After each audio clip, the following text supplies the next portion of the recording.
સુપ્રભાતમ. ગુજરાતના સમાજશાસ્ત્રના વિદ્યાર્થી મિત્રો, અધ્યાપકો, સમાજશાસ્ત્રની વ્યાખ્યાન શૃંખલામાં જુદા જુદા વિષયો પર આપણે વાત કરી રહ્યા છીએ ત્યારે આજે એક એવા વિષયને આપણે સ્પર્શવાના છીએ જે લગભગ બધી જ યુનિવર્સિટીઓના અભ્યાસક્રમમાં છે. ગુજરાત યુનિવર્સિટીના SYBAના પેપર 4 એની અંદર જે ચાલે છે અભ્યાસક્રમ, એ વિશે આજે આપણી વચ્ચે વાત કરવાના છે. મિત્રો, હું જેમનો પરિચય કરાવવા જઈ રહ્યો છું, વાત એ છે કે સંશોધનો અનેક થાય છે, પ્રયોગશાળામાં પણ સંશોધન થાય છે, લાઇબ્રેરીમાં બેસીને પણ સંશોધન થાય છે, પણ એનાથી બે દોરા ચડે એવા સંશોધનો હોય છે ફિલ્ડમાં જઈને સંશોધન કરવા, અને જેનું માતબર ફિલ્ડવર્ક છે. અને ફિલ્ડમાં જઈ અને એવા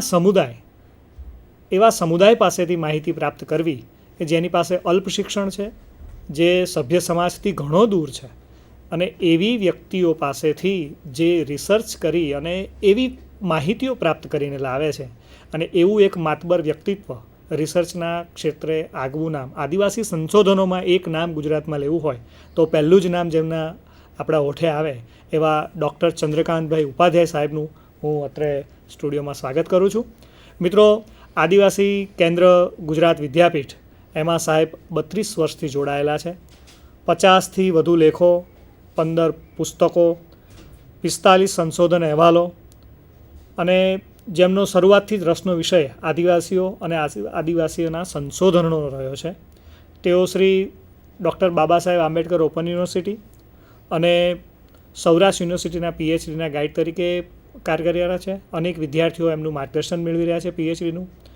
આપે જોયું હશે કે આકાશવાણી અને દૂરદર્શન પર આદિવાસીઓના સંદર્ભમાં જે વાર્તાલાપો થાય છે, જે સંવાદો થાય છે, એમાં સાહેબને ઘણા લોકો સાંભળી ચૂક્યા હશે, જોઈ ચૂક્યા હશે. મિત્રો, આજે આપણો જે વિષય છે, આદિવાસીઓ પર અનેક સંશોધનો થાય છે, તો એ કેવી રીતે થાય છે, ફિલ્ડમાં જઈને કેવા પ્રકારની કામગીરી હોય છે, એમની રિયલ સ્થિતિ શું છે, આ બધી જ વસ્તુઓને સ્ટેપ બાય સ્ટેપ સરસ રીતે સાહેબ આપણને પીરસવાના છે.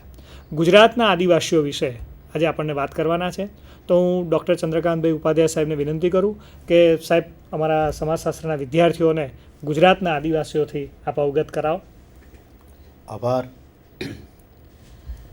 વિદ્યાર્થી મિત્રો અને અધ્યાપક મિત્રો, આજે પાઇસેક થ્રુ, સેટેલાઇટ થ્રુ આપણને સાથે જે વાર્તાલાપ કરવાનો મળ્યું છે એ માટે મને ખૂબ આનંદ છે. આ રીતે હું આપની સાથે કેટલીક વાત કરીશ. વાત આજે આપણે કરશું ગુજરાતના આદિવાસીઓ પર. આપને એમ થશે કે આદિવાસીઓ પર શા માટે વાર્તાલાપ કરવો જોઈએ? મિત્રો, તમે તો એક સમાજશાસ્ત્રના એટલે કે સમાજના અભ્યાસ કરતા એવા વિદ્યાર્થીઓ, અને આપણે સૌ અમે પણ એક વિદ્યાર્થી જ છીએ.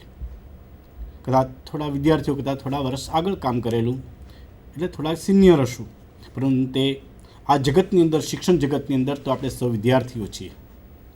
એટલે આજે તમને આદિવાસી સંદર્ભે કેટલીક વાત કરવા ઈચ્છું છું. ગુજરાતના આદિવાસીઓ વિશે શા માટે વાત કરવી જોઈએ એવો આપણને પ્રશ્ન પણ થાય. તો કેમ તમને એવું લાગે કે ગુજરાતના આદિવાસીઓ વિશે આપણે વાત કરવી જોઈએ? હું એમ આપને કહીશ કે એ 3-4 રીતે બહુ જ મહત્ત્વનું છે. ગુજરાતની અંદર આદિવાસીની જે વસ્તી છે એ વસ્તી ઘણી મોટી છે. આપણે 2001ની રીતે જો વાત કરીએ તો 74.81 લાખ એની વસ્તી હતી, અને એનો જે આદિવાસીનો જે વસ્તી વૃદ્ધિનો દર છે એને જો આપણે જોઈએ તો હું એમ આપને કહી શકીશ કે 2011ની અંદર અંદાજે લગભગ 92 લાખ જેટલી આદિવાસી વસ્તી થાય. એટલે ગુજરાતની અંદર વસ્તીની રીતે આપ જોશો તો મિત્રો એનું ઘણું મહત્ત્વ છે. 15% જેટલી એ આદિવાસી વસ્તી છે. હવે જે રાજ્યની અંદર 15% આ વસ્તી હોય એ વસ્તી વિશે આપણે સમાજના જે અભ્યાસ કરતા વિદ્યાર્થીઓ છીએ મિત્રો, હું તો એમ કહીશ કે સમાજનો અભ્યાસ કરતા ન હોય એવા પણ જે શિક્ષણ જગતના છે, જે વિકાસનું કામ કરે છે, જે વિસ્તરણનું કામ કરે છે, જે આયોજનનું કામ કરે છે અને રાજ્યતંત્રની અંદર પણ જે હોય છે, આ સૌએ એક સમાજના આવા 15% જે વસ્તીનો ભાગ છે એને જાણવો જોઈએ.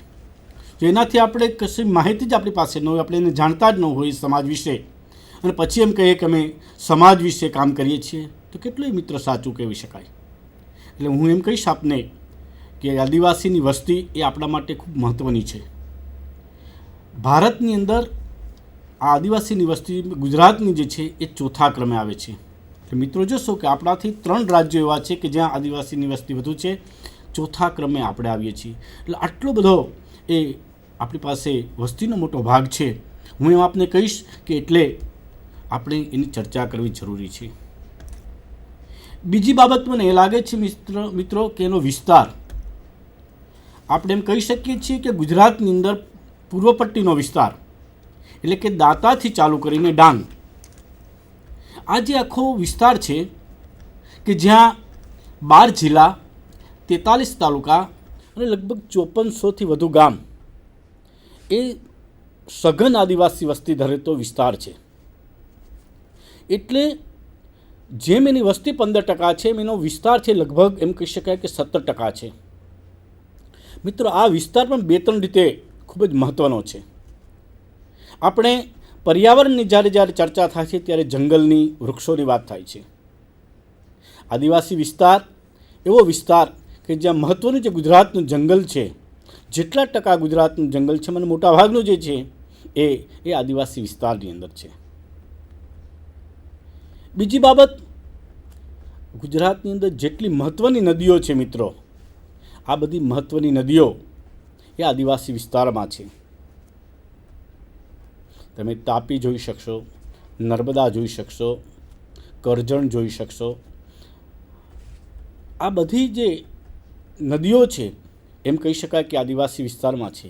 અને એને કારણે ગુજરાતના મહત્ત્વના બંધો, એ કડાણા ડેમ હોય, નર્મદા ડેમ હોય, દમણગંગા ડેમ હોય, મેસુઓ ડેમ હોય, સુખી જળાશય યોજના હોય, ઉકાઈ યોજના, આ બધા જે ડેમ છે ત્યાં છે.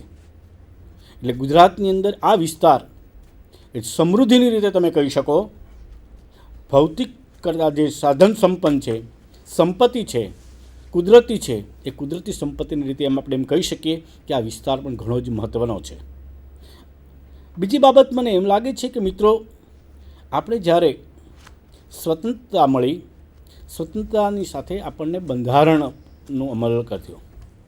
બંધારણની અંદર જે આપણા કેટલાક વિસ્તારો છે, જે કેટલાક જૂથો છે, એ જૂથો માટે ખાસ પ્રકારનું કલ્યાણ કાર્યક્રમો મૂકવા એવું નક્કી કર્યું કે એમને એ ભૌગોલિક રીતે એની આનામાં પછાત છે, એ વિસ્તારની રીતે વંચિત રહી ગયા છે, એ તકની રીતે વંચિત રહી ગયા છે. તો આના માટે એને માટે ખાસ પ્રકારના કાર્યક્રમો મૂકવા જોઈએ, ખાસ પ્રકારનું આયોજન કરવું જોઈએ. અને એ રીતે બંધારણની રીતે આપણે એને કેટલાક અધિકારો આપ્યા. આપ જોઈ શકશો કે એ શિક્ષણની અંદર હશે એને તક આપી, નોકરીઓની અંદર તક આપી, એને રાજકીય રીતે તક આપી, આ બધું કર્યું. અને બધું થતું રહે છે. આપણને એ પણ થશે કે ભાઈ આ કલ્યાણ એટલે શું. બંધારણની અંદર એક આપણે એવો પણ ખ્યાલ રાખ્યો કે કલ્યાણ, આમ તમે જોશો મિત્રો તો કલ્યાણ એટલે એની ક્યાંય આપણને વ્યાખ્યા કે એની સ્પષ્ટતા જોવા નથી મળતી. પરંતુ આપને એક વસ્તુ યાદ કરાવું કે જ્યારે આની ચર્ચા ચાલતી હતી ત્યારે ભારત પાસે અને બીજા દેશોમાં જેનું આપણે બંધારણ લીધું હતું એનામાંથી આપણે જોવા પ્રયત્ન કર્યો, પણ કલ્યાણ રાજ્ય એ આપણે નામ આપ્યું, પણ કલ્યાણ રાજ્ય એટલે શું એનું જ્યારે સ્પષ્ટતા ન થઈ ત્યારે ઇંગ્લેન્ડના જજે એક વખત એના ચુકાદાની અંદર આપ્યું કે કલ્યાણ પછી વ્યક્તિઓનું હોય, એ સ્ત્રી કલ્યાણ હોય, એ પછાતોનું કલ્યાણ હોય કે વિસ્તારનું કલ્યાણ હોય તો શું. ત્યારે એમણે કહ્યું, ચુકાદામાં આપ્યું અને બહુ સરસ વાત કહી કે પારણાથી કબર સુધી જે કંઈ આપવાનું બને એ કલ્યાણમાં આવે. મિત્રો, આપ તો સમાજશાસ્ત્રના વિદ્યાર્થીઓ અને અધ્યાપક મિત્રો છો, એટલે આપ જોઈ શકશો કે જ્યારે આવી પછાત વિસ્તારોની કે વ્યક્તિઓની કે સમુદાયની વાત આવે અને ત્યારે જે કેટલાક કોઈ જો ચણભણાટ કરતો હોય ત્યારે આપણે ચોક્કસ સ્પષ્ટ રીતે એ આપણો નિર્દેશ કરી શકીએ કે મિત્રો કલ્યાણ એટલે શું અને બંધારણ રીતે આપણે એને કયા કયા પ્રકારના અધિકારો આપેલા છે. એક બાબત મિત્રો આપણને એ પણ કહું કે શિક્ષણ આ મુદ્દો પણ હવે આદિવાસી સમાજ માટે ખૂબ જ એના સમાજ માટે જાગૃતતાનો છે અને આપણે હવે ચર્ચાનો પણ છે. થોડો ભૂતકાળની અંદર વિચાર કરીએ તો આજે 5 દશક એટલે 1961ની અંદર આદિવાસીઓની અંદર સાક્ષરતાનો દર એ માત્ર 11% હતો. હું પછી એમની યોજનાઓ કાર્યક્રમો વિશે વાત કરીશ ત્યારે આપણે થોડા ઊંડાણથી જોશું.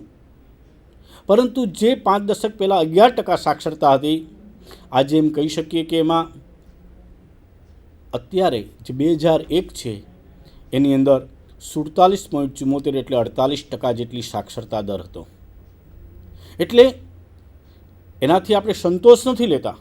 અને હું આપને એમ પણ કહીશ કે કદાચ આ 2011ની અંદર એ 60% કરતાં પણ વધુ સાક્ષરતાનો દર હશે. કારણ કે આપણે ત્યાં બાળકોને શિક્ષણમાં દાખલ કરવા એ જે પ્રક્રિયા છેલ્લા કેટલાક વર્ષોથી ચાલે છે એનું જે શુભ પરિણામ છે એ છે કે એની અંદર એ સાક્ષરતાના દર વધ્યો હશે. પરંતુ સાક્ષરતાના દર સાથે એ સમાજને માટે શૈક્ષણિક રીતે ખાસ પ્રકારના કાર્યક્રમો મૂકવામાં આવ્યા છે.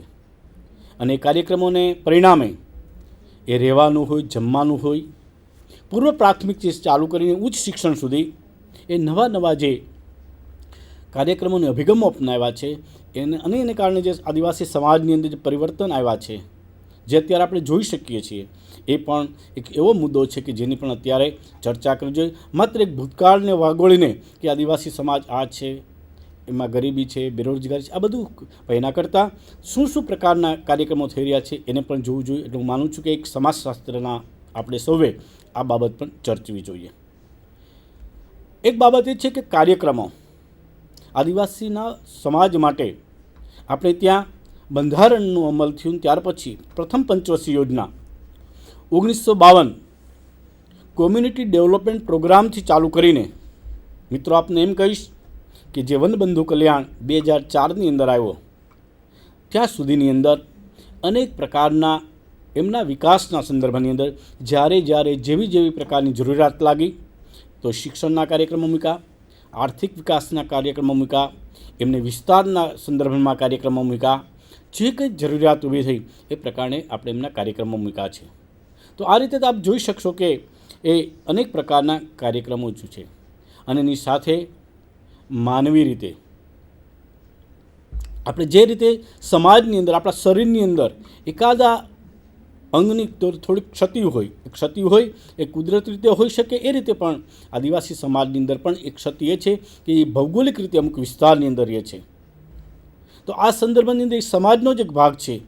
તો એ સમાજના ભાગની અંદર એમના સામાજિક આર્થિક ઉત્કર્ષ માટે જેનું સમાજની અંદર જેમણે કંઈક મેળવી લીધું છે, સમાજમાંથી જે લોકો આગળ આવ્યા છે, હું એમ માનું છું દ્રઢપણે કે એમનું ઉત્તરદાયિત્વ પણ છે કે એમણે સમાજનો જે કંઈ આવો વર્ગ હોય, આવો જે ભાગ હોય, એમના માટે પણ કંઈક કરવું જોઈએ.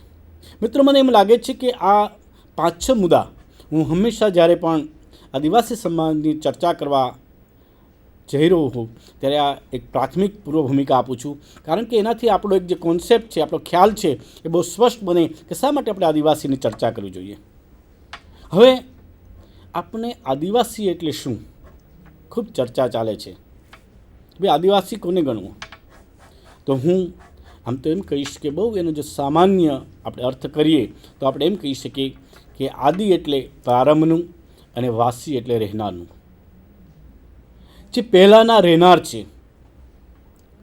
મિત્રો, જો ગુજરાતનો સામાજિક અને સાંસ્કૃતિક ઇતિહાસ હરિપ્રસાદ શાસ્ત્રી લિખિત છે, એમાં તમે 12મી થી 16મી સદી આની અંદરનો જો તમે ઇતિહાસને જુઓ અને વાંચો તો ખાસ કરીને 13મી સદીની અંદર એનો 5મો કે જે 6ઠ્ઠો ભાગ છે એ આ 5 અને 6 ભાગની અંદર એ આદિવાસીના ઐતિહાસિક રીતે બહુ જ સ્પષ્ટતા કરી છે.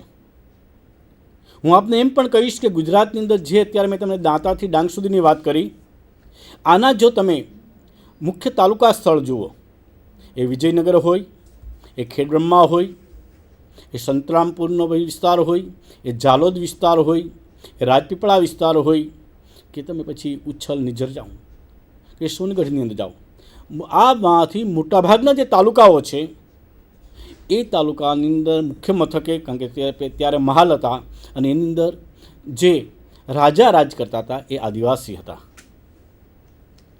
પરંતુ કાળક્રમે એમને ત્યાંથી જવું પડે છે. તમે ખાસ કરીને આદિવાસી શબ્દ એ બહુ જ એક પેચીદો ઓલો છે.